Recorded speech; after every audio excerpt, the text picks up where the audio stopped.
Is the Grey Knight Strike Squad a good box for beginners?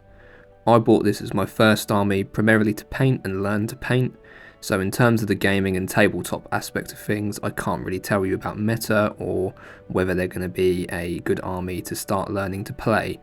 However, in terms of value, I picked up this box for around £35 from Element Games, and from the box you get 10 miniatures which you can either build as a Purgation Squad, a Strike Squad, a Purifier Squad or an Interceptor Squad.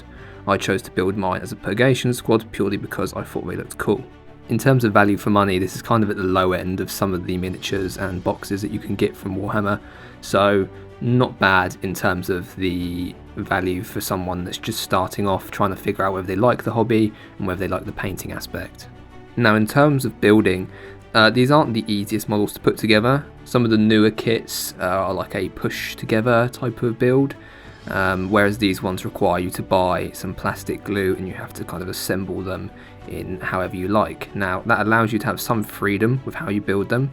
These kits do come with a few different choices with the weapons you give them.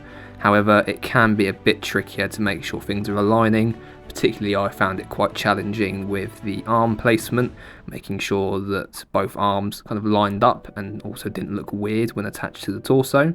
So that's something to watch out for with these ones. Potentially in terms of building, you'd be better off going for one of Games Workshop's starter sets, just to kind of get familiar with the painting aspect if you're not so struck on the building.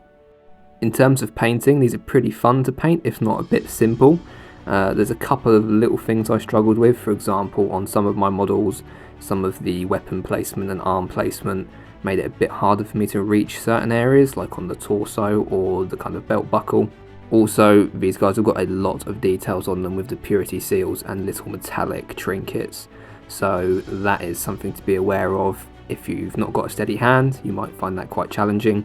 However, in terms of a commitment to buying paints, I used a total of 19 different paints on these, with 3 of those being used only on one model. That doesn't include the paints I used to base my models either, so if you're planning on doing that, just make sure you're factoring that in too.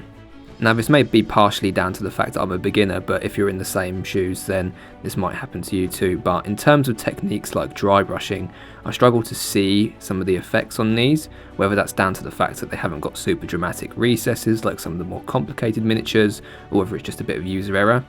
Some of those techniques are a bit harder to pick up and learn and refine when using these models.